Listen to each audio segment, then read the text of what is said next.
It sounds I Oh, Sexy will Mike. begin I'm not on Sexy Mike. with it all. You should change your mic to the sexy kind. And now it's sexy and we're live. Ooh, and we're live. Good morning. Thank you for joining us. There is a cat in one of our lower comments, and that brings in all of our guests. So let me go ahead and welcome you. Welcome. Another Sunday morning. It is 7 weeks since our last published and produced episode. That is a real hole in each one of our hearts, and we understand that you have been on hiatus just like we have been on hiatus. We are glad to be back. We have so much to talk about. I just cannot wait to express all of it to you. We have finished the pre-show. We are ready for the show, and here it goes. It's the Speaker's Corner. Thank you very welcome. I am here. I'm Jeff Wheeler under the shadow of the Gold Dome here in downtown Atlanta, Georgia. And let me introduce our wonderful and, dare I say it, illustrious cast. I will start with Boots and Frank. Boots, wave your head at us. Good.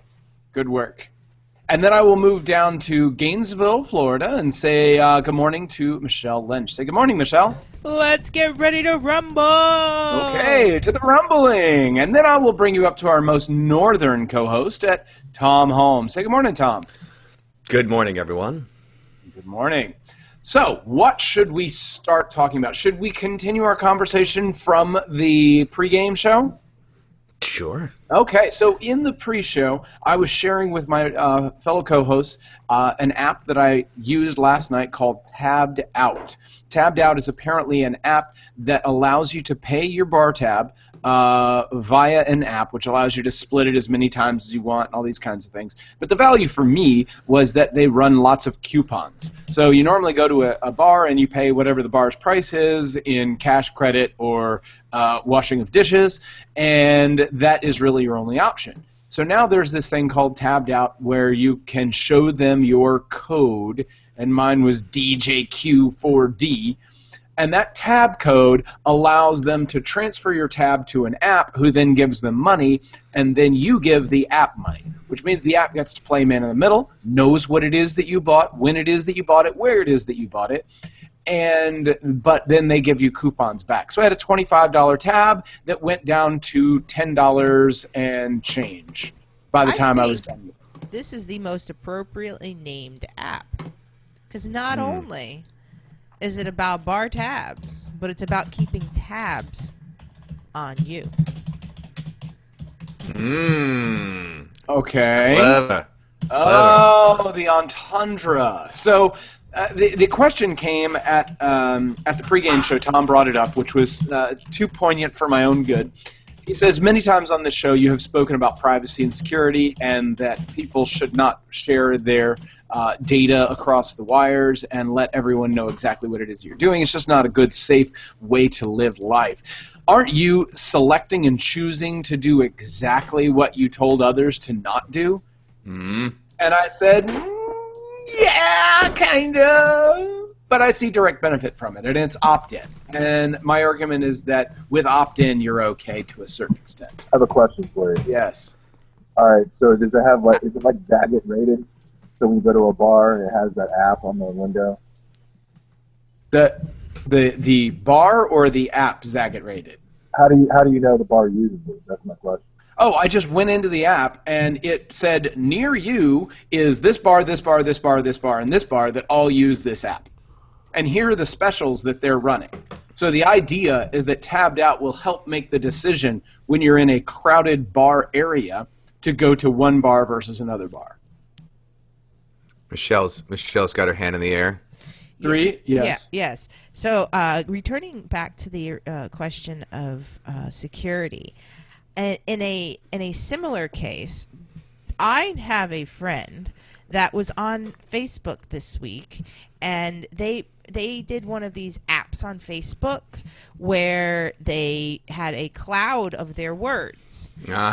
And now Grandma tells me that all of my information, including all of my password information, is available to this nefarious company. Is that true?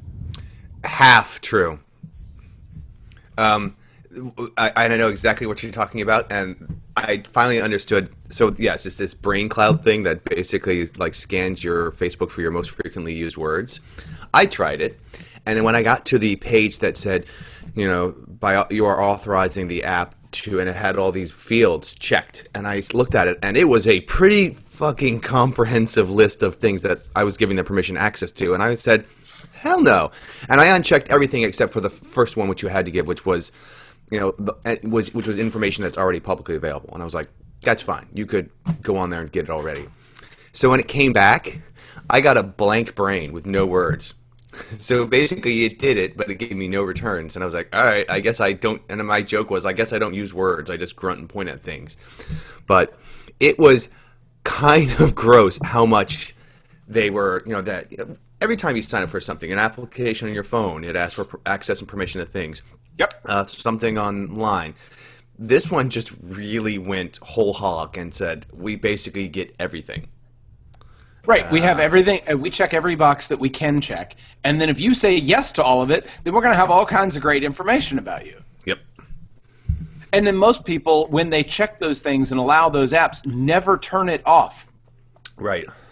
I about a year ago went and looked at something and found, what was it, like Farmville, that was the rage in like 2007, that was still on my Facebook all that time later, and their app permissions inherited down, and every time they inherit, they round up to more permissions. They never round down to less permissions. They round up.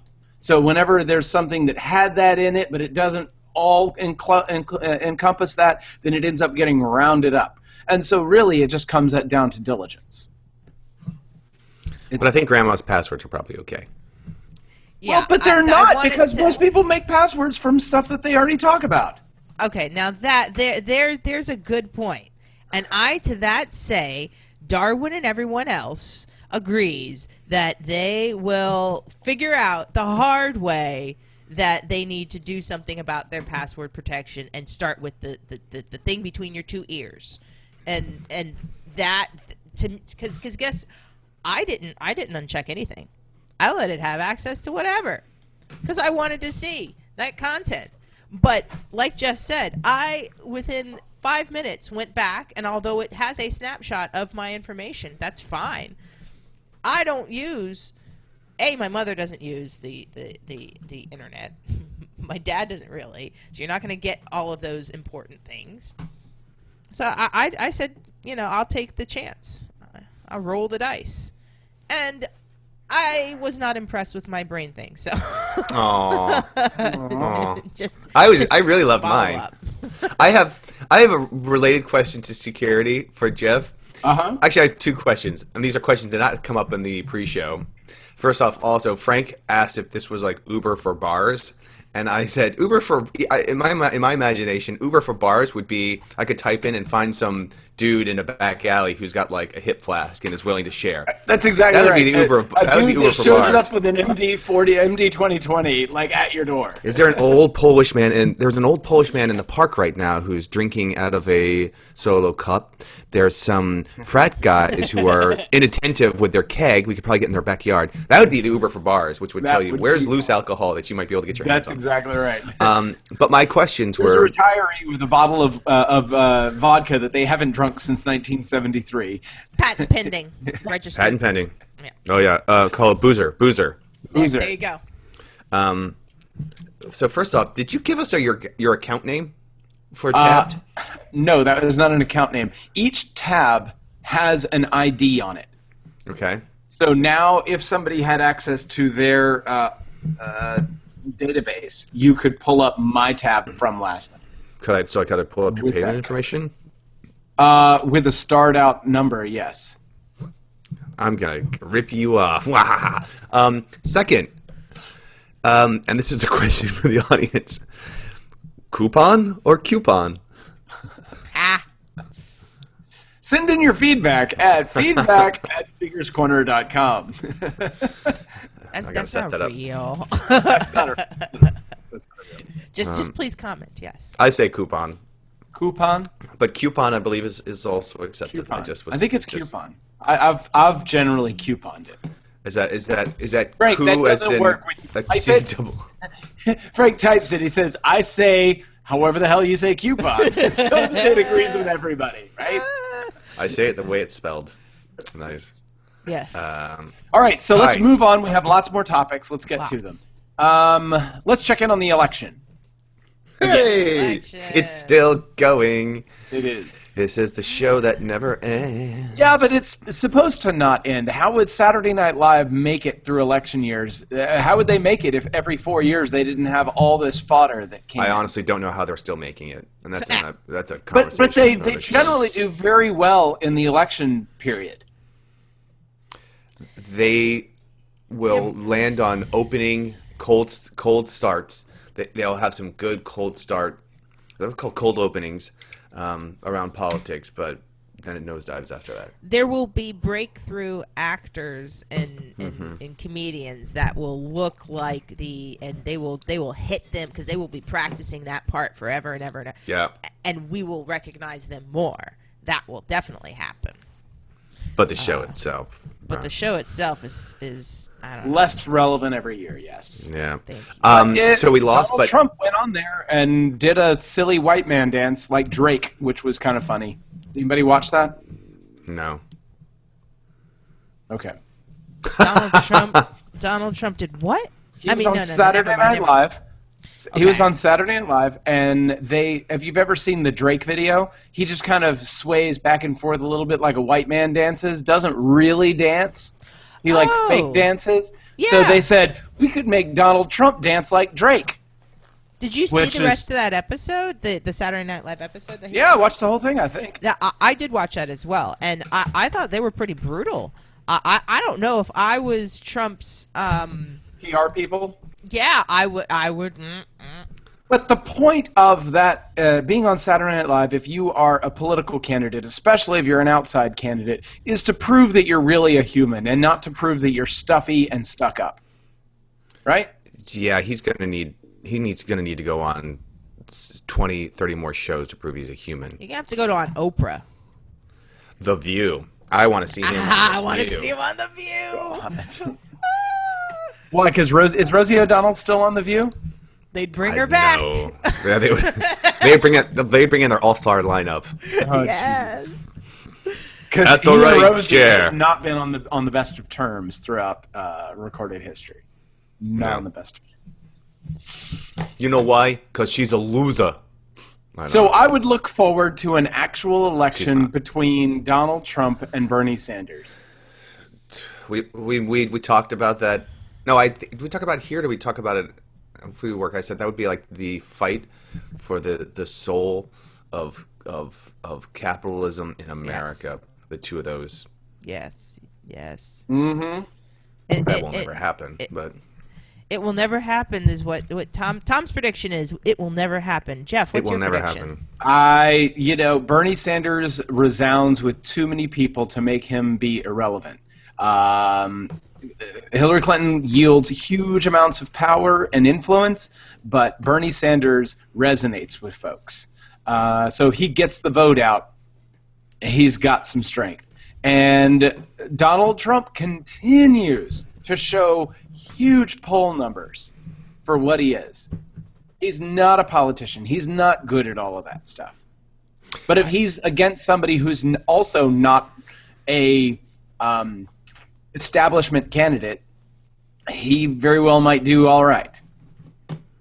Neither of them has a chance. Neither of them has a chance at all, and their numbers are fake. The reality with Sanders is Sanders speaks to a lot of people, but a lot of those people happen to be young and predominantly don't vote. white. Hillary Clinton, yes, you're talking about the money and power and strategy, but also she has a larger presence with minority voters, especially African American voters in this country, and women voters than Bernie Sanders does. So, and also she's got a lock on the more, because there's basically two sides of the active Democratic electorate. There's a great New York Times article talking about basically the lack of Gen X in the Democratic Party. Right. And that's the Democratic Party's own fault. So really what you have is this gap where you have boomers and millennials. And you've got, she's really strong, obviously, with the boomers. Sanders appears to be more strong with the millennials. But I think you do the math, and it's like, it's not going to happen. Similarly with Trump, I'm not worried. That guy's not winning out. Winning out, but could he win the primary? No, he's not winning the primary. Is he going to win a state? Maybe an early. Oh, state? he's definitely going to win Absolutely. a state or two. Definitely going to win a state or two. I think once it collapses down, you're going to see him. And also, people tend to like. I think there's that also polling is pretty less bad. consequential. It's less Pretty consequential. bad. That's why you see the only people who seem to be really effective at it. That's why it's the only people I read is was it five? I was screwed up 535. 535. I don't know them. The Nate Silver. Don't know The that Nate one. Silver website. You know, the guy who the statistician who basically down to like the states and counties. 538. 538. Thank you. I always screw that up. I only read their statistical analysis because they basically look at what everyone else has been saying and then kind of use that as to aggregate and get, because basically everyone's poll is skewed, flawed naturally, even within that, you know, that degree of error. But also the nature of how polling is still done, it's getting worse and worse with each election because the people, you know, they're still calling landlines, or if they're calling mobile phones, I don't answer random phone numbers I see. I only pick up when it's my contacts. So there's a huge swath. But that's actually a conversation for another day. It is a conversation. There's a whole but before we leave this conversation, I do want to mention that Frank has mentioned some things. He's thinking Bernie for vice president, Rubio for president. Combine them both. Every election, there's always this feeling where I want to take one person from one side and another person from another and make them work together. Why does that never work? Because we're human. It's how it actually, in the early days, wasn't it? The runner-up became the vice president. Yep. Yeah. And then there was, attempts on assassination and stuff like that, so they stopped it. I think the change predates assassination attempts, but that would be funny to think. Please, Mr. Washington, sit in this chair, yoink. Oh, Jefferson, you old cat, you. That's exactly what I feel like it's going on. Is Trump a fascist or a populist? I don't think that's an idle question. He's a populist. But he gets spoken of as he's a fascist on the 24-hour news cycle. I said he's a man. Frank says he's a developer. I mean, literally, that is what he did professionally for years. The Atlantic endorsed Trump, if Frank says. No, I do not think the Atlantic endorsed Trump. They lost their mind. Wow, that editorial board has really changed over the Atlantic. So if you look at the number of senators and representatives and governors that have endorsed candidates, currently, Jeb Bush has 41 endorsements. Where are you reading this? This is from 538. 538. Okay, thank you. Right? Marco Rubio has 29 endorsements. Chris Christie has 25. Mike Huckabee has 24. Rand Paul 15. John Kasich 14. And then you move on down. But I do not see any for Donald Trump. I also want to give my no endorsements for Donald Trump because he doesn't need them. He's got his own endorsement machine. Thank you all. And I want to self-endorsed. Doesn't need it. It's kind of like Bernie doesn't need it. My thought on who's going to come out on this election, as a female and everything else, I'm not going to vote for Hillary. I'm done with Hillary. Hillary, you're old school. I don't feel like you are moving forward. I feel like you are progressing what's already there. I'm not going to vote for Trump because I'm not a Trump standard kind of person. I'm more liberal. So I know people that will vote for Trump, though. And I know people that are backing Trump, especially here in this Florida and even in this Gainesville, which is a very blue and a very red, usually, part of the state. And the other part of it was Bernie. The millennials are backing Bernie, but they're also talking to their parents about Bernie and trying to explain, because that's exactly what happened over my Thanksgiving table. And I know that is an N of one, but I like to think that my dad's a little bit more staunch with his beliefs, and he is just really up in the air as to what to do. And he's been a Democrat. He has been a Democrat traditionally. Yes, he doesn't. He doesn't really. He's like prescribe. me. He doesn't follow one blanketly, but that's the one he tends to lean towards. Yes, and anything that would help the. And so he's up in the air between Bernie and Trump? He's up in the air between, no, not Bernie and Trump, Hillary and Trump. Hillary and Bernie. Sorry. Hillary and Bernie. Yes. There's a lot of names. It gets confusing. Good grief. That's true. Yes. I'll just tell you, going in and sitting down at Waffle Houses here in Georgia, listening and talking to random people on the streets, there is a lot of resonance with what Donald Trump has to say. And you got some old fogies who are bah humbug, I listen to talk radio and the world is going to shit, that all feel like Donald Trump has a lot of good things to say. But that's the funny thing, is he's not technically saying anything. He's just, that's where the populist comes in, where it's just like touching on emotions. That's right. And like when asked the follow-up question, he was like, "Don't worry, we're going to handle that. It's going to be great." I was like, he doesn't talk about nothing. Solutions. That's so it's right. easy for, what he's saying is resonating, because it's just like, yeah, it's resonating because he's just. But that's the same concept in talk radio. Conservative talk radio, they bring up the problem and don't bring up a solution.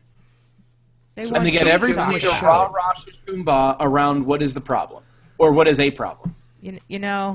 I'd be okay as long as he doesn't get us into a war. Speaking of a war, what is a Star War? You see that? I put this on the docket because I didn't know if we'd talked about Star Wars yet. What is a Star War? What is a Star War? A Star War. It was a story about Luke Starkiller. Luke Starkiller. Is this a original bad name? porno? That was the original name. No, that was the original name of for Luke Skywalker, was Starkiller. Wow. There is a comic book of the adaptation of the original screenplay for Star Wars. It's so weird and different. Like, it just makes your brain blow up. Of like, what? So you're going to do a samurai movie in space? Yeah, there's a lot of that. It's a lot more of that. Yeah, it's a little bit crazeballs. No, I just was like, is anyone else excited about Star Wars? Has anyone bought their tickets yet? Hell yeah! I have not bought tickets yet. I'm I need to buy my the tickets. night before. Christmas? No, the night before it. December 17th. How do you do that? Got preview tickets. Ah, nice. Jennifer Lawrence. Jennifer Lawrence is not in it. Yeah, Jennifer Lawrence is not in President. But it looks like it might be a female lead. Fingers crossed. In what? The new Star Wars? Yes. Well, there's C-3PO's female counterpart. R2-D2's female counterpart, which is R2-JT. R2-D... What? I can't. Have you? Can't. I think the last word you're looking for, Tom, is even. I can't even. I can't even find the words. What's the matter with R2-JT? Is it R2-JT? Awkward indeed, Frank. R2-D2. No, R2-KT. Oh, I see what you did there. I see Look what you up did there. R2-KT. But that's It's not a the pink female version. lead I was talking about. It's a pink version of R2-D2. Stop. Why are you... It's another R2 droid. That's not canon. They don't recognize the anything outside of the film series. Although I did love the animated series. I think Clone Wars was a great series. Yes. Highly recommend it. No, if no one watched Clone Wars, watch it. Have New you season's heard a little meh. I hear scuttlebutt that it's going to be in this particular one. you heard Wait, the rumor? you think a pink droid is going to be in this Star Wars? R2K2 or KT, R2KT. I here and now I'll bet you $1 that it's not going to be. But if it is in there, I would like to see the dollar and see it mailed Yes. in the Deal. postal service. Yeah, no problem. The world is my witness. I The will do world that. is the witness. Yes. If I gotta anywhere move in on. the show there is R2KT, Yeah, anywhere exactly. in the movie there is R2KT. So you all have to play along out there. We are not being funded by any Star Wars merchandising. Right, but and if at any point R2KT does a Care Bear shoving of her heart up as a projection of a heart, I'd like $100. Michelle froze on that. Yeah. It is I ridiculous. think you broke the internet. I did There is break an it. internet meme saying that Jar Jar Binks is basically the Dark Lord of all of this and will be revealed as the Sith Lord in the next movie. I am No. familiar with this internet theory that I think it's a to bunch of translate. trolls. No, it's fun. It's not even trolling. It's just being fun. But what Frank speaks of is an internet hypothesis that Jar Jar Binks has actually been the great orchestrator of everything, the entire rise of the Empire, and that if you look at all the bumbling mistakes and all the things he did, and actually the votes he cast, that it was all ways of just that the act of being a bumble was all a facade to hide the fact that he was the one pulling all the strings. Gotcha. And I love those kinds of concepts. Yeah, it's fun. It's fun. It is. I actually have been reading, because I'm a complete dork, I've been reading the Thrawn trilogy again. What? This was a 90s trilogy that takes place 5 years after Return of the Jedi. Highly recommend it. It's not canon anymore because they've deleted the expanded universe. But if you're looking for a little bit of Star Wars in the meantime, I totally recommend the Thrawn trilogy. Wow. That was Book Talk with Tom, which was not on the wait, docket. What is that thing that you held up? That looks like a really thick Kindle. It's this technology where they take a tree and they cut really thin pieces of the tree. Right? They don't really cut. They kind of make a mash of the tree, and they make these things, and then they put ink on it. And it works kind of Does that ink like a move? Kindle. Does It that works kinda like ink a move? Kindle. Does You that get ink some- move back and forth? Well, it goes like this. You can move it back and forth like this. How do you It's a- how do you recharge it when the ink gets weak and Totally starts solar to go? powered. Totally solar powered. Wow. Yeah, it's pretty. I mean, neat. like It's it would pretty just boss. never run out of power. Nope. As Nope. long as the sun's shining or a candle's burning, you can consume that It's media. amazing. It's pretty fantastic. That is really weird. And also the end user license agreement, I can actually pass this on easily to other people. What? Which, yeah, You mean so you it's don't kinda like- just own a license to it that you can use it No. while you want to, but you actually Right. own the thing I've actually been able to sell this on to other people as well. and collect monies, and it doesn't go back to the author? No. So you're basically saying that we're taking a natural resource, destroying it to create a piece of printed media, completely against environmental codes, right? Mm-hmm. And then denying the artist who created said piece of media the after effects of their media being able to be bought and resold on an open market outside. I know. It's like it's the essence of capitalism, condensed into one object. It's perfection. It's this is America. I'm shedding a tear. It's running down my face. I literally don't have a brain anymore because it just got blown away. Just got blown away. Speaking of things that are weird, did anyone eat turkey this week? Yes. Did you have anything had good? Turkey. I had turkey. I Is it had good? turkey. It was actually a pretty good bird. Good. But turkeys are weird, and also I brought this up because I once again confirmed an agreement that we will have goose for Christmas. Ooh. And here's the thing: I've spent many a holiday with Kate and her family. I keep hearing a ping, but I don't see anyone chatting. Frank is chatting into a wrong window, not in the green room. Yeah, go to the green room. I can't see you there.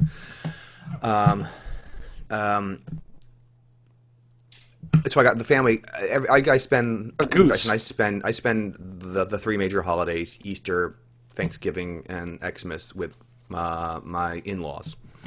And without variation, the last 10 years, it's been turkey for Thanksgiving and spiral cut ham for Christmas and Easter. Mm-hmm. And I like spiral cut ham, but eating it twice a year for 10 years, I got a little bit hammed out. Mm-hmm. Porcine was no longer divine. So I got them to a year or two ago. I got them to agree to have lamb for Easter, which was great. It was a lovely leg. Oh, don't look sad. That's probably a little bit more religiously appropriate. What? Michelle looks appalled. Religiously appropriate? You're eating. It's very orthodox. It's very much like an orthodox. Right, tradition. because it is the Passover, at the end of the Passover, kind of lamb's blood, blah blah blah thing. I'm going to make that connection, but you could say Lamb of God. Right. Yeah. Okay. I guess it's very Catholic. You're eating. Yeah. Okay. Go ahead. Okay. Go ahead. I just like lamb, and I like eating lamb. Don't mess with my mojo. Got you. So I got them to agree to have a goose for this Christmas. So I have to procure a goose, and also procure the proper method for cooking. So do you like fatty? I have never cooked a goose. Yeah, I've never cooked a goose before. I know my father used to. Your goose is cooked. No, how do you cook a goose? Very carefully. No, Is it a bake, a baste? You have to cook it in the It's oven. a bird. It's like roasting a duck, probably, but larger. Yeah. Okay. Fatty meat. But it's Fatty kind of meat. like duck in that it's a fatty meat, right? Mm-hmm. Yeah. Yeah. Where do you get a goose? Well, there's actually a great butcher. I mean, I've seen them in grocery stores before. There is there's a great butcher shop a couple blocks away from me that also carries a wild game. I think you have to order it. Like they advertise rabbits and pheasants. And all that fun stuff. We're gonna actually get rabbit from them soon. You should get some dick dick. Rabbit. Ooh, I had rabbit for Christmas Christmas a couple of years ago. It was delicious. Nice. Yeah. So America, look at all these happy faces and these smacking lips. You can move beyond turkey and ham. I had coq au vin this Thanksgiving. What is That's coq au fun. vin? It's chicken in wine, like a traditional. And it's a rooster as well, isn't it? Isn't it? Yeah. It's like all the chicken parks and the rooster and the If you but I can't find a rooster here in Gainesville. Okay. So Yeah. Not possible. But the preparation was all to order. Nice. Yes. It was beautiful. Julia Childs. Yes, Julia Childs. Julia Child. That's exactly how it happened. Julia.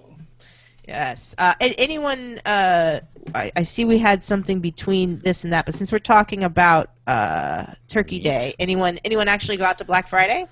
I did. Jeff, where'd you go? I went to the worst. Well, I went to two malls. One that is kind of a mediocre mall in town called Cumberland Mall, which I had no problems getting in and out and going wherever I wanted. I went to Sears, got phenomenal deals on stuff. Bought like a nice heavy work flannel shirt that's normally $50 for $12. Bought some pants that I currently am wearing right now that were like $12 or $13 when they're normally $50. So I got some great deals on stuff. You did something smart. Most people, especially our age, don't go to Sears. But if you want to get your undershirts and your undies and all these other kind of things that you're just going to lounge around in, and right there, Sears Black Friday. Right. Nice. So they nailed it on a lot of that stuff, right? Then I went with the woman to the worst place to go on Black Friday, Victoria's which was Secret. No, it was the entire mall of Lenox Square Mall, which is kind of the Buckhead, the up-and-coming mall, if you will. And that mall was so filled with people that literally on the expressway a mile from the exit, which is the exit is a mile from the mall, there was a stop-and-go traffic just to get off the exit to go to the mall. Wow. So it took us 45 minutes to get from the expressway to the mall, maybe 45, 50 minutes to get there. Then we actually found parking in not too reasonably long of time, and then went inside the mall, and it was madhouse upon madhouse upon madhouse. We went through they were Macy's. giving away toasters and televisions. This is the fancy mall in town, right? So they've got True Religion jeans, which are $350 a pop. They've got and they were on sale for $339 or something. They had like $20 off or something. Yes. Which for them is a big sale, you know. Hey, penny's a penny.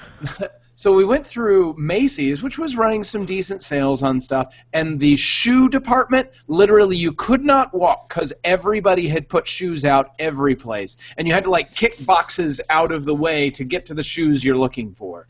Oh, it was atrocious. It looked like somebody had gone into Payless Shoe Source and just pulled down all the boxes and put them on the ground and opened them up. It was awful. But that may have been what happened. Somebody's 5-year-old was very unhappy having to come out on Black Friday, and they just let them run loose. I saw that happen. Quite a few. There was a lot of loose kids running around in the stores. It took us 3 times as long as it should have, but there were still good deals to be had. So there you go. I did see a byline for an article I didn't read, which talked about the pacifying effect of cell phones on Black Friday crowds. They said that they've seen a downturn in anger and violence and stuff because people have guaranteed entertainment and a distraction. It almost like it's that classic thing of like the whole reason to have drinks and food and snacks on airplanes is not to like keep you nourished, but to like give you these constant distractions from the fact that you're imprisoned in a chair for 6 hours. Imprisoned in a small aluminum tube in a hurtling chair. through the skies. Hurtling through the skies. Yeah. That's all just, and that's why it's all perfectly timed, okay? 30 minutes after takeoff, we'll come through with the beverage carts, and then an hour later we'll come through the snack. What the heck am I doing here? It's also a way, this is for those of us who do presentations, or who might speak at conferences, is, you know, there is the president of my company has done a lecture on this for our staff, talking about building into your presentation mental resets. Because you need your audience to have mental resets, even if it's like the lights coming on and off at a certain point, or okay, we're moving away from the screen where I'm presenting something, or we're moving to something else, or now we're going to engage in an activity.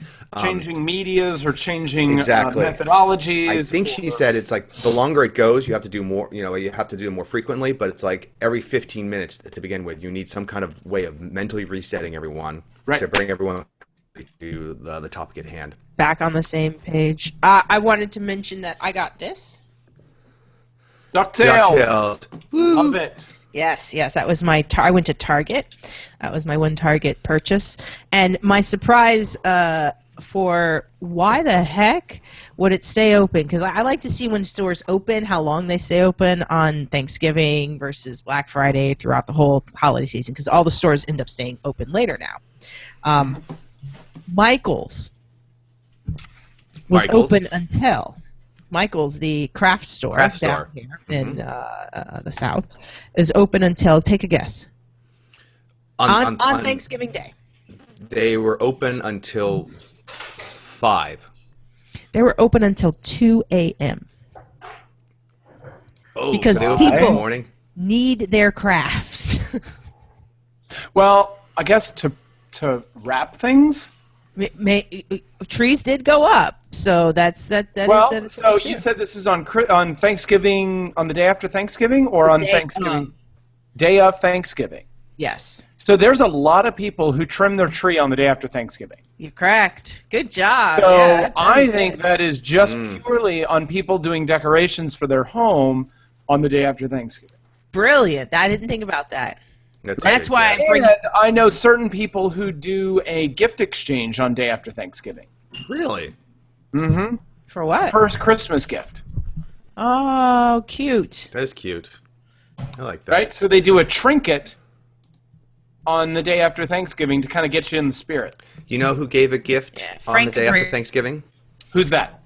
And gave it to a lot of people was REI. Nice segue. The sports, the outdoor kind of outdoor sporting supplier. Which I don't know, if you're a member of REI, I highly recommend becoming a member because it's actually a pretty good dividend they pay you back to use at the store for each year. So if you're going to buy camping equipment, skip the Amazon, go to the REI. You'll benefit at the end of the year. REI is a really nice store, but it seems so expensive. You got to shop. They got great sales. You got to pay attention for the sales. So if you pay attention, you can do as good or better than your online, and you get a good store experience in addition to that. Because the experience when you buy on Amazon is just you get your stuff, you know? Right. You actually get to, there's always that classic tactile feel. And also, again, I say the dividend that you get as a member with every purchase is great. So what REI did was they announced at the beginning of November, we lost Michelle. She went to go shop at REI. They announced that they were closing their stores on Friday and paying all their employees. Basically, a campaign basically telling them to go outside. Like then their campaign was opt outside. And so they were kind of saying, we're doing this for our store family, and we encourage you, go outside. Don't, on Friday, your family's all together. Go outside and do something. Or I even said, join us. So I just thought it was a really, really nice gesture and also brilliant because they got so much press and attention. Like people are just like, whoa, look at this company, what they're doing. And then they had their Black Friday sale for 2 weeks before Thanksgiving. So they were having all their special, the equivalent of what would be a Black Friday sale, but they were having it for the 2 weeks before. So they got a lot of positive media attention, and they still got to have the sale numbers. Right. And I was like, win-win. So smart. I'm sure you're going to see a lot more people, or not a lot more people, I'm sure you're going to see much more companies be tactical in doing something like that next year. So keep your eyes out. Keep your eyes open. But REI. Opt outside. Smart move. Wow. It's always smart when you're the first. And well, I know a buddy who went to a local state park on Friday, and he said it was packed. Really? Packed with people, strollers and kids and families and couples, and everybody was out there.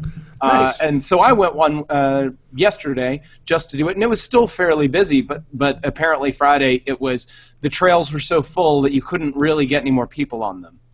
Wow. That's amazing. Yeah. So maybe it worked. Maybe it worked. There's anecdotal evidence. There's a great world out there waiting for us. Speaking, and we'll close out the whole. Well, we may not close out the whole Thanksgiving thing, but apparently there was a meat tax proposed at a Paris climate summit.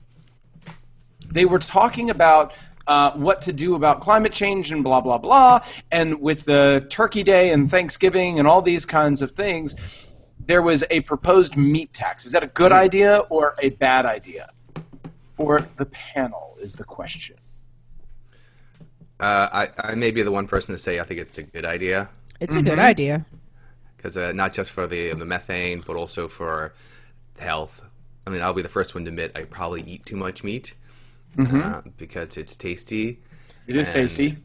And I realized one thing I did for myself was move away from buying grocery store. If we're going to have a chicken, we don't buy our chicken from the grocery store. We buy it from the butcher, and we buy the nicer quality one, which means we buy it less often, but it's higher quality. So it's almost like a self-imposed tax on ourselves to like make sure that we were eating it less frequently, but at a higher quality. So I would like to know the numbers of what the tax would be. And also what the tax revenue would be. It's supposed to be happening tomorrow. The actual formal proposal will be released on November 30th, 2015 in Paris. And the idea is that it takes much more land to produce the feed to produce a turkey than it does to just produce the calories of food if you were to do it in other means. In a cereal or vegetable, yeah. Right. So the idea is that therefore you reduce overall water usage for the world and overall cultivation costs in both carbon and everything else, et cetera, et cetera. right? I would like to know what the tax would be used for, or what would the money from that To tax offset other, environmental issues.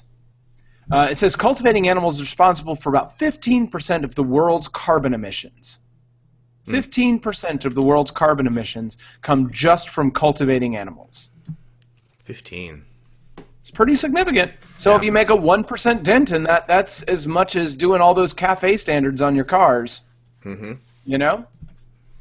So just less meat would do much. What's your opinion on it, my friend? Well, ooh, he's building taxing food inherently and typically has the effect of punishing those at the lower socioeconomic bases more than anyone else, typically, right? So anytime you tax things that are foodstuffs, that is a greater percentage of the income of somebody who makes minimum wage than it is of somebody who makes $150,000 a year, right? So therefore, anything you put in that realm is going to disproportionately hurt those people that you generally want to help. That being said, we have such a concept of waste in our American society that it only makes sense to make a scarce resource that really does cause a footprint on our planet to appropriately represent that footprint. Does that make any sense? It very does. So just like us subsidizing our gasoline means that we drive cars that are less fuel efficient, if we let the gasoline prices go up, we inherently use cars that are more fuel efficient. Instead of imposing laws that force the people to make cars that are more efficient, you just let the price go up, right? And so I think that there's a strong argument to be made for either. I would be okay if they let there be a certain amount of cost. I think we should just really, instead of taxing, we should stop the subsidies on grains that typically are used in feed, which is a lot of what the farm subsidies end up being utilized for. So there you go. In the farm subsidies, and that will inherently raise the price, therefore reducing overall meat consumption. This is like the third time we've talked about farms. We like talking about for a bunch of city folk. City slickers, yeah. We are, and I mean, I think all three of us are in that realm. In the last 3 months, I have been to a cattle feed lot, which, if you've never been there, is literally one of the most disgusting things I have ever experienced in my life. I was at a distillery yesterday, which technically in New York State counts as farmland. Wow. Which distillery? Tuttletown. It's the second time I've actually been there. It's a really cool. They make Hudson Valley whiskey. They make a bourbon. They make a corn whiskey. They make. They also make the baby bourbon. Is sold in all states now. They got picked up by a distributor, which has really helped them out. When you say baby bourbon, it's not the kind that you put in the baby bottle, right? No. although whiskey can be used as whiskey is often a remedy for teething children. So yes. But no, this is for adults. Okay. But technically, New York State, if you can, it's cheaper. They found out since they were actually on farmland, they could open a distillery cheaper because they could. There's a law that allows you to open a vineyard or distillery on farmland, as opposed to like just starting a distillery from scratch. That's like in Florida, you get a tax break if you have a goat. Nice. Goats are awesome. Yeah, Goat meat is great too. Another meat that I should try to introduce for a holiday. Problem is the boniness of goat. Yeah. Most of the cuts have lots of bones in them, et cetera, et cetera. You got to get used to that. Yeah. We went talking about meat taxes and cutting down on meat, and we're going right back into bacon. I love bacon. I love bacon so much. So speaking of, Adele is going to be streaming or not streaming her latest album, 25. If I'm to remember a New York Times article correctly, at least the byline, she will not be streaming it. Is that She correct? will not be streaming. Is that a thumbs up or thumbs down position to the panel? Is that something we support or is that something we disupport? I support you if it works for you. I mean, she's the fact is, she's able to be like what's her album selling like? It's going to be Hotcakes or is Hotcakes? Huge. So she's like, nah, I don't need to do that. It's to make a tie to Trump. Trump really is like, I don't have to raise money. I got money. I don't have to like do the campaign glad handing and pancake dinners. I don't care. How much I need to write for that? Fine. Similarly, Adele might be like, I don't need to take advantage of social media or streaming services because my album's going to sell. Oh, she's taking advantage of social media. Okay, she's just not doing streaming services like RDO and Pandora and all these kinds of things, right? And apparently that is... Okay, so I should let Michelle answer first, and then I'll put my point in. Michelle's frozen. So my point goes... Oh, there she is. Go ahead. Yeah, I would say, who cares? If she wants to, she can. I will still listen to her on YouTube. It's going to happen, yes. So to that end, I think that streaming is a thing that's going to happen no matter what, and looking at it and saying, well, I'm not going to be a part of that, then really closes your eyes to the world that we live in now, and it really doesn't respect that which is the modern way that people consume media.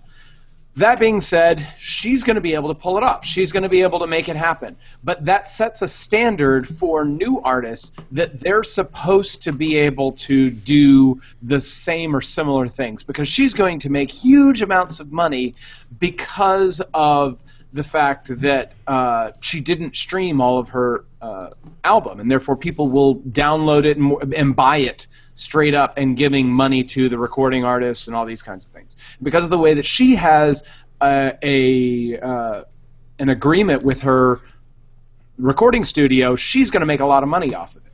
Those small artists are going to try and follow the same pathway and end up not making very much money because... I don't think that's true. I don't think people are going to follow that path.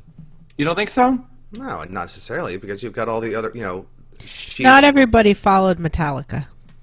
That's true.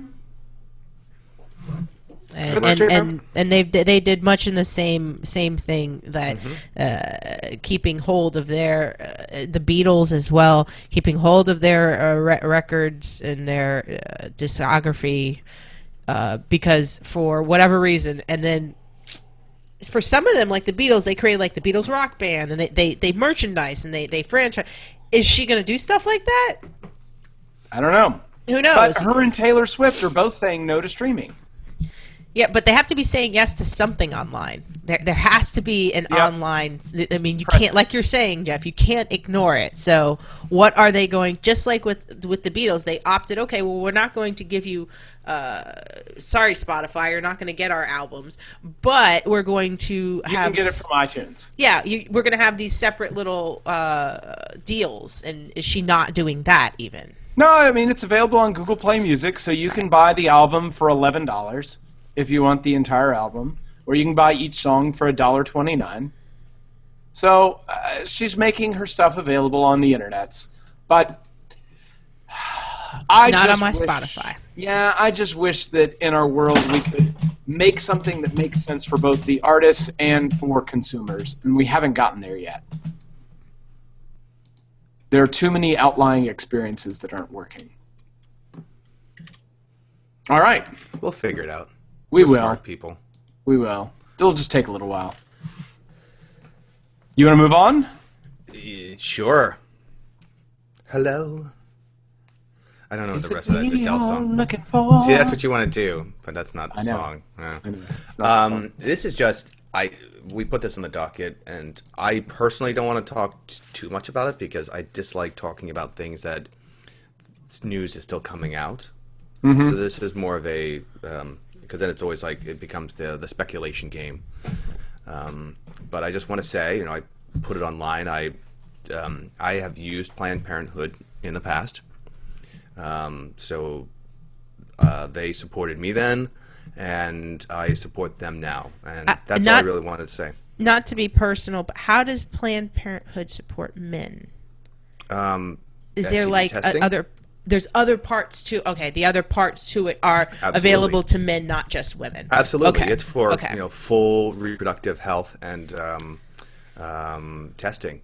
Okay. Yeah, you can go in as a man or a woman. It's they do a lot. You'd be surprised how much the services they can do there. So. And my point with Planned Parenthood is that 2 to 5% of their efforts are controversial enough that many people out in the world believe that is the only thing that they do.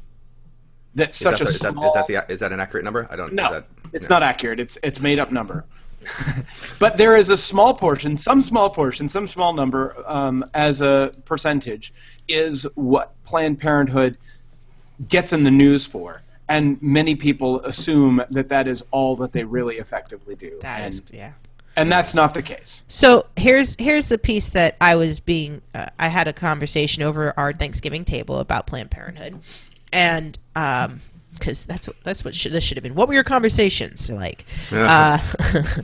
So when I've gone into Planned Parenthood and the Planned Parenthood I've gone into, which I try to visit in every city that I've lived in, at least the Planned Parenthood in my neighborhood, and say thank you, so that they don't get all negativity all the time.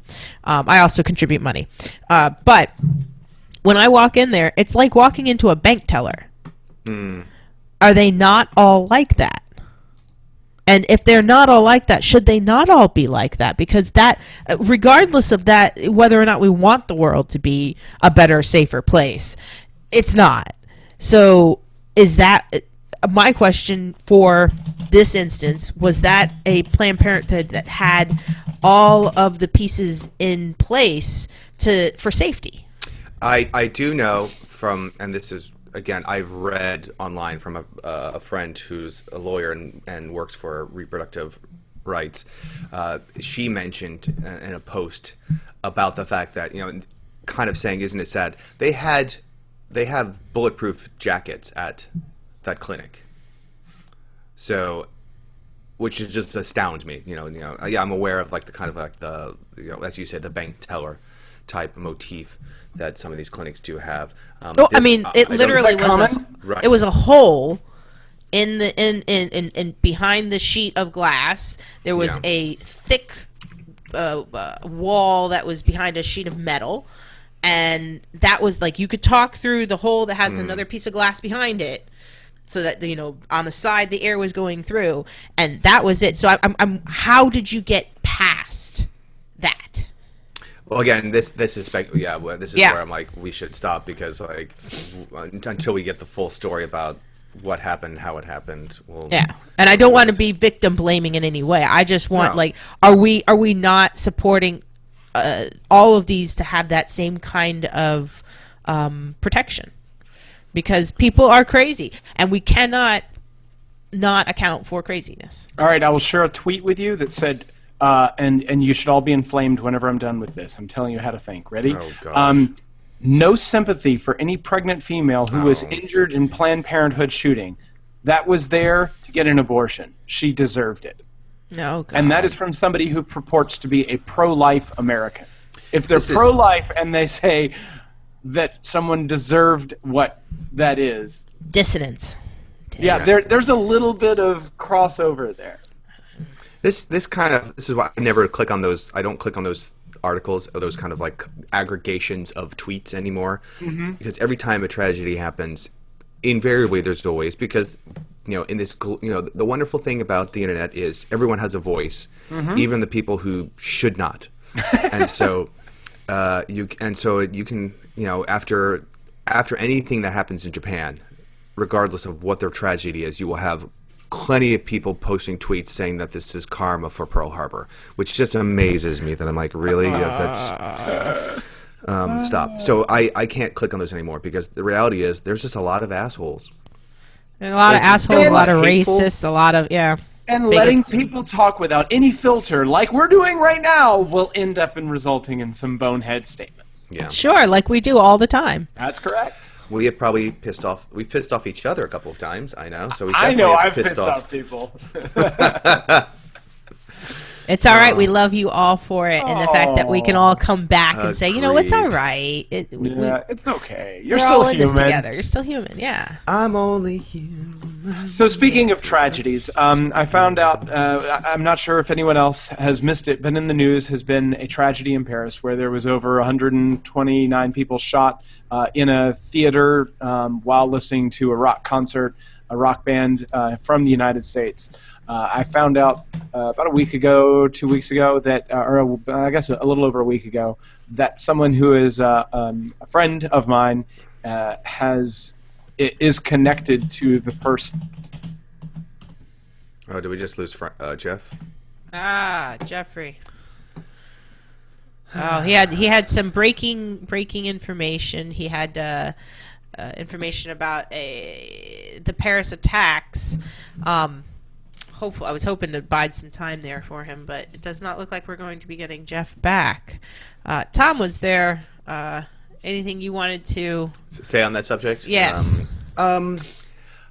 Similar to the Planned Parenthood, where I did write something online, but it was just kind of a statement. Hello. Oh, he came back. Hey, he's back. You're back. I'm sorry. No, it's okay. We filled in time.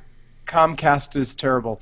So I have a friend. I found out about a week ago that a friend is associated with the person who was the lead singer for the band that was playing that night in Paris.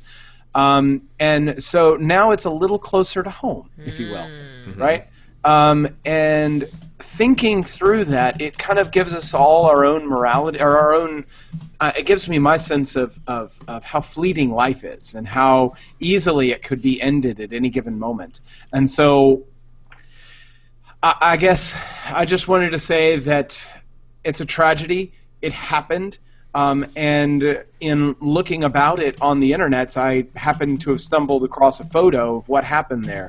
And our modern world is maybe not necessarily more violent than any time in history, but much more public in its violence, right? And much more recorded and accurately depicted in its violence. There is an accurate depiction of most all awful things in our current world, someplace, somewhere. Whereas in a lot of history, those things did not exist. I think it's also easier to see direct connections. Like, would you have known that? No. So without our social media world, I would not have known that. Right. I would actually... I would argue, I'm going to take a contrary line and say, no, Okay. I think the visual representation of violence has always existed. Has it become hyper-realistic? That's what it's become. But, you look at the Boston Massacre and the etchings and depictions put in mass papers, or Goya's famous painting of the soldiers being shot in a line, or even going back to Egyptian and maybe even Incan Mayan iconography that was related to death and sacrifice, or things like. So I think there's always been representations of violence. I mean, look at a tapestry that shows the course of a battle. I think it's what's become more awful is just the hyper intensity of it. That it's no longer photorealistic. It is photo real. Right. Right. Or video real. So I think it's just it's not that suddenly we're doing it. I think we're just the camera has focused, made it easy sharper for everyone to do it. And similar to, like we said, like with tweets, where now everyone has a voice. Now everyone has a way of depicting violence, recording violence, and sharing violence. Right. don't share violence. Unless Unless it is being enacted against you and you need to speak out. For some saviors and some helps. Yes. Throw it out. The internet is an amazing thing. It's for porn. It's for activism. It's for buying your Black Friday, Cyber Monday things when you want. Which, by the way, Jeff, I've got a question for you. Totally not related. Didn't mean to bring it up here, but we're going to anyways. Do it. Wearables. I want to buy a smartwatch. Mm-hmm. Good idea? Bad idea? A win for this Christmas? Yes, and I want to buy it specifically because I have a Motorola phone. I want to buy a Motorola watch. Does that make sense? Motorola's pretty close to having a good device, but the thing is they're all on the cusp of being good devices. They're not quite there yet. You know, in my perception, I want one too. I want a smart device that helps prevent me from staring at my phone. Yes. More of a glance device so that I don't have to pull out my phone near as often. Right? Yes. So I get all my notifications that vibrate on my wrist. Nothing rings and makes a huge noise unless it's super important, right? I don't think we're quite there yet, but we're getting closer and closer every day. We are. I think in the next 18 months we're going to be there, but I don't know if it's really there yet. I think it'll be helpful for things like when somebody takes a video of the police crimes that have happened, and the police kick their phone out of the way. They're not going to kick their watch wrist? off their wrist. Yeah.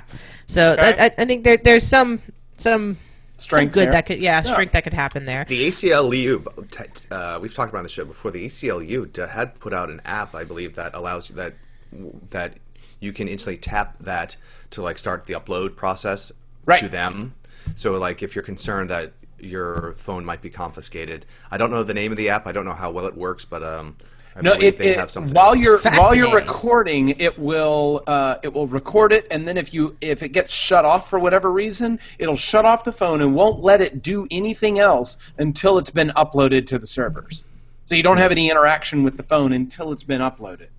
So if you know you're going to be in a situation that you need to have that recording sent up, it makes your phone a single-purpose device. Which we didn't bring it up on the show yet, but the recordings and what has been happening with the police Chicago shooting. Thank you.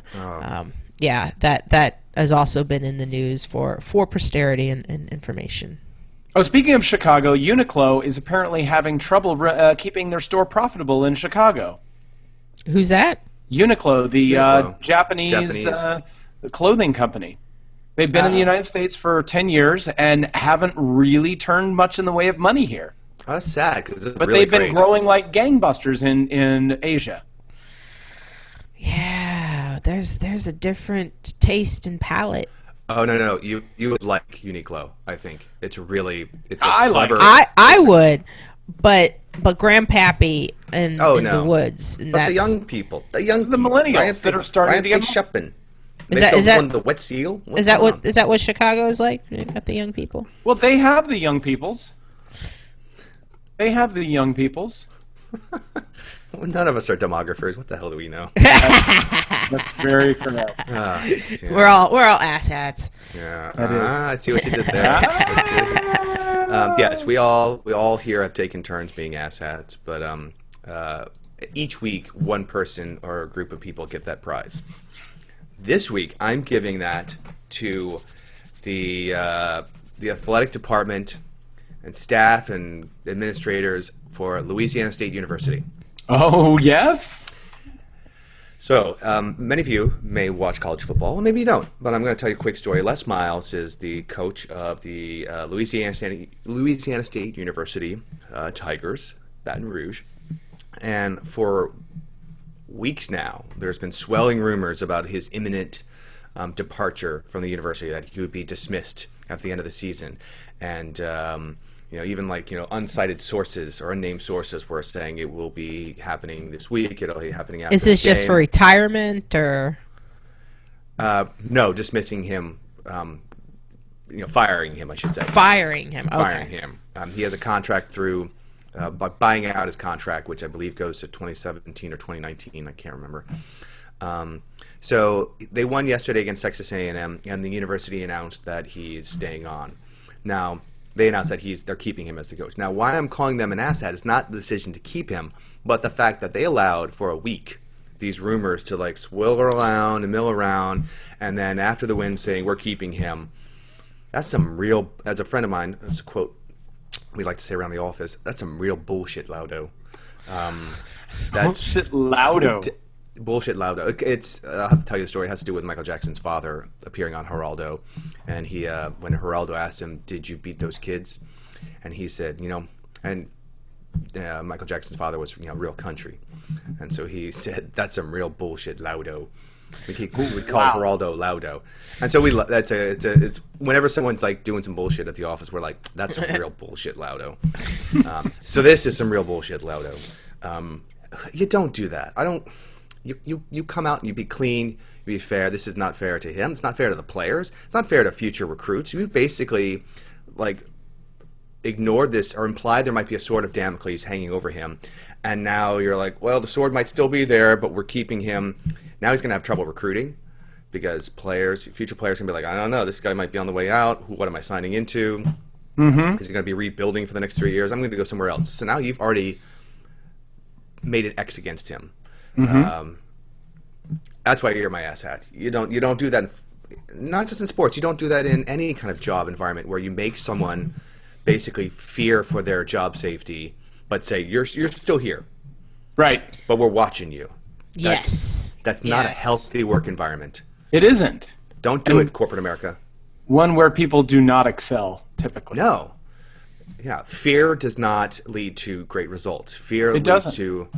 Unless your job is so mindless that it doesn't really take any creative mind power. It's just executing a task. Or if you're trying to get money from people. Well, but that's executing a task. Yes. Okay. Right? That's mindless, I guess. If it's task-based job, then fear does work. Right? But if it's actual creation, then you're not really doing anything. It doesn't. I wouldn't say fear works, but fear is rampant. Fear is what drives the person to do the next thing. Fear is the mind killer. Yes. But All right. Well, there you go. Do we have any from Frank? A random country? Norway. Norway. That's not how it works, random. Frank. I'm Frank. gonna play Frank today, and try to do it in my best Frankism. So this country, it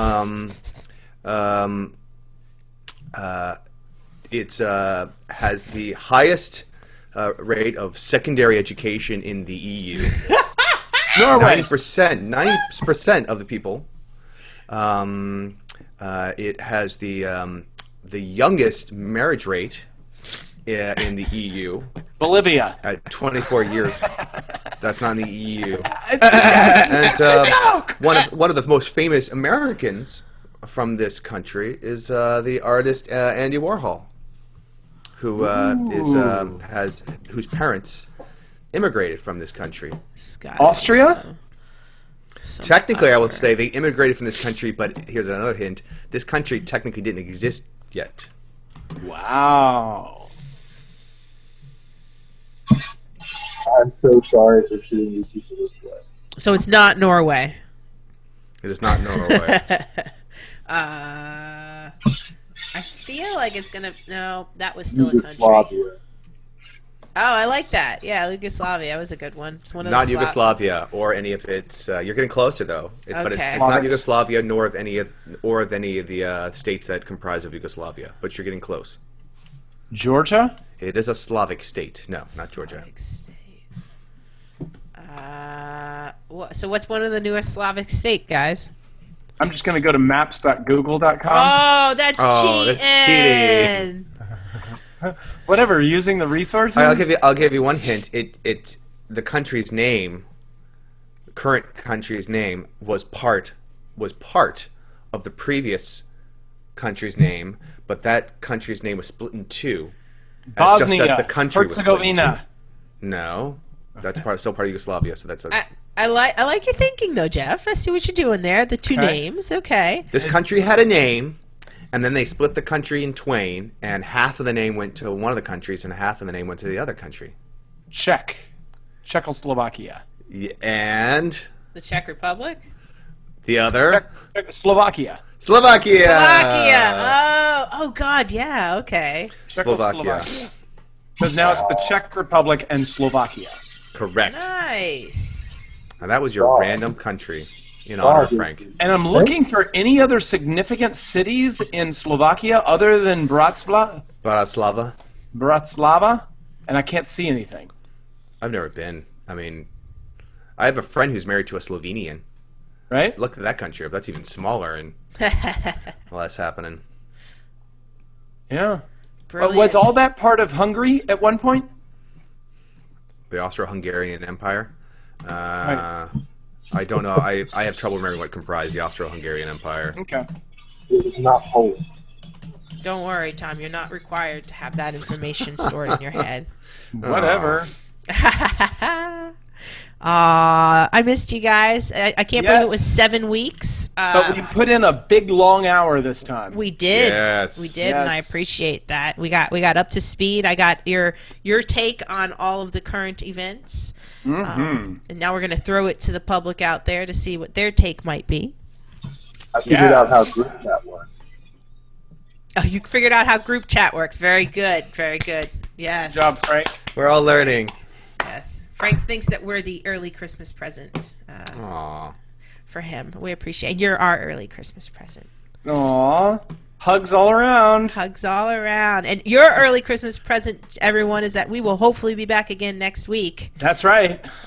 Same And bat if you'd time. like to join us, contact any one of us with the Twitter handles that you see on your screen, or contact us via the YouTube comments, etc., etc. Smoke signal.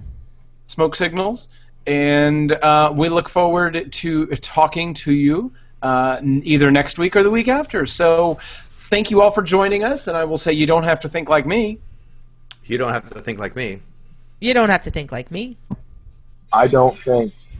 Frank said it, but we ask that you, as our illustrious and wonderful audience, do think on your own. See you next week. See you next week.